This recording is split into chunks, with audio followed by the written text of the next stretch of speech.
నేను ఇంటర్మీడియట్ చదివినప్పుడు ఒక ఆడిటోరియంలో ఒక ప్రేయర్ జరుగుతుంటే వెళ్ళాను.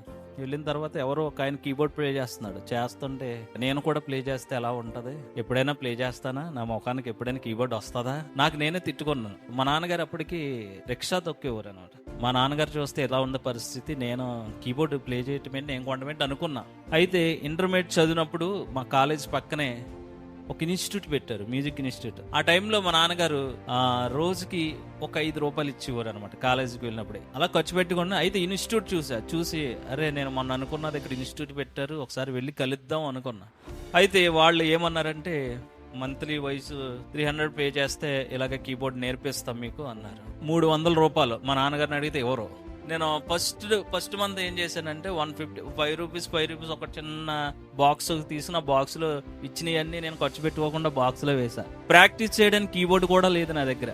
ఆయన కీబోర్డ్ ఉందంటే లేదని ఇవ్వడు. సరే ప్రాక్టీస్ ఆయన దగ్గరికి వెళ్ళి చిన్న కీబోర్డ్ SA21 అని అప్పుడు ఉండేది, SA41 దాని మీద ప్లే చేస్తా. నేను ఇంటికి వెళ్ళి ఒక పేపర్ మీద కీబోర్డ్ బొమ్మ వేసుకుని ప్రాక్టీస్ చేసుకునేవాడిని. మంత్ అయ్యేటప్పటికి ఆయన ఫీజు ఇవ్వాలి కదా, మరి ఫీజు ఇద్దామని వెళ్ళేటప్పటికి ఆయన ఇమ్మన్నాడు. ఎంత ఇవ్వాలి? 300 ఇవ్వాలి. కానీ నేను ఆ డబ్బా పట్టుకెళ్ళి డబ్బా ఇచ్చాను, నా దగ్గర ఇవే ఉన్నాయండి అని.